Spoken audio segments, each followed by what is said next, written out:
Today, aviation speeds our defense, aids our business. In hundreds of different ways, man has taken the air. Great progress has been made in the conquest of the skies in the past 30 years.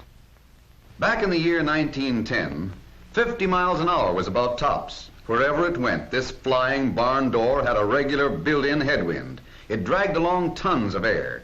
Even in 1920, planes could barely do 100 miles an hour because they just weren't streamlined. Early plane designers should have paid more attention to an Englishman named Horatio Phillips. As long ago as the 90s, Phillips had a contraption that was really an early version of a wind tunnel, and with it he learned something about streamlining. As the current passed around this blunt-nosed block, it swirled and eddied, agitating the feather and showing Mr. Phillips what happened to the air.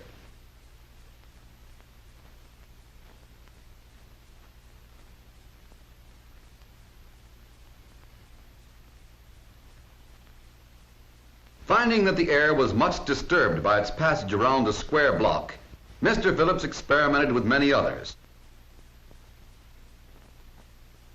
This one had a curved surface, and the air flowed smoothly around this object because there was very little resistance.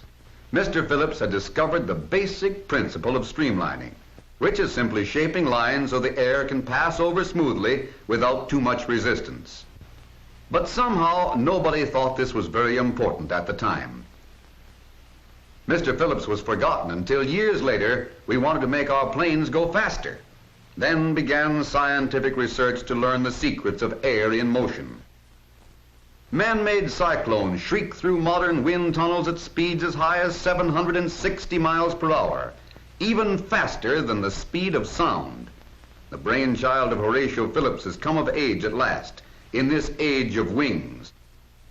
With these instruments, engineers observe the action of the wind on a model suspended in the tunnel. Down, down, down, spinning to the earth. Will the wings crumple when the plane pulls out of the dive? No, because in vertical wind tunnels like this, models are first tried out under conditions simulating those met when a full-size plane is in a real dive. And today, in gigantic wind tunnels like this one, at America's famed Langley Field, full-size planes are tested. A veritable tornado comes out of that immense tunnel, forcing tremendous pressure against the plane. To stir up a hurricane in that monster, it takes 8,000 horsepower. As a result of this unending research, American-designed and American-built planes are today the envy of the world.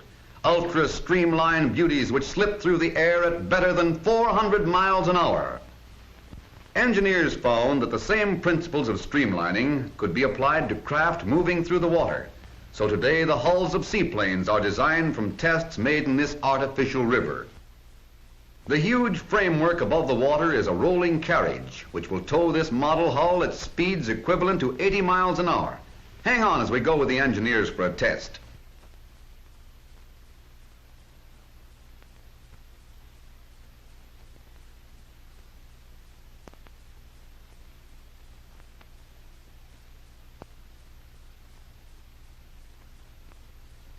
And the result of months and years of experiment, transoceanic planes that carry heavy loads, thanks to streamlining. The same methods have helped perfect the fast new Navy Mosquito boats. Roaring over the waves at 57 miles per hour, Uncle Sam's newest weapon packs a mighty sting, streamlined for both air and water. Now what about streamlining on land? Automotive engineers have been busy too. And today, with a new method of photography, they are able to study the motion of the air around a moving object.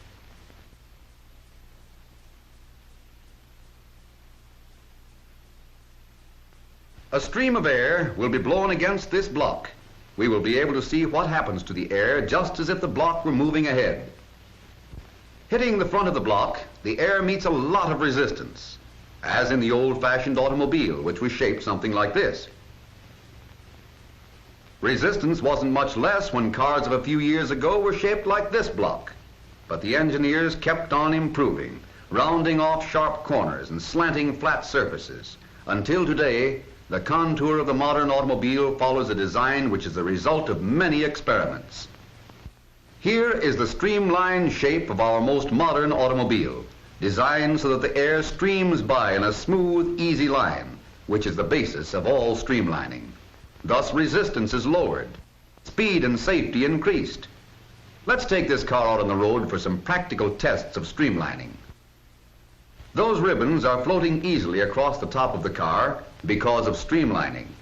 This experiment shows that there's no bubbling or confusion of the air, just a smooth, gliding stream. Let's try another test. This affair is a hydraulic jack, arranged so it will open the doors of the car and hold them open when it's traveling at a fair cruising speed. This gauge will tell us how many pounds of pressure we're up against. Now let's go for a ride. We'll sit in back and keep out of the way of that gadget. Say, they've even got the inside streamlined. The front doors will be closed at the start, and then the hydraulic jack will open them. Well, we're getting up to a nice road speed. Now let's see what will happen if we open those doors. Watch this. There go the doors, opening slowly against the tremendous pressure of the onrushing air. They're only partly open, but the pressure goes up, and it takes more gas to hold our speed at 50. Here's something you'll never see on the road. Doors wide open at 50 miles an hour, and it takes a wide open throttle to fight against that pressure.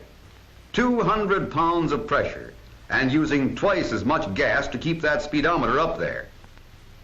Now see what's happening to those ribbons. The resistance of the door makes the air churn around in eddies, causing drag.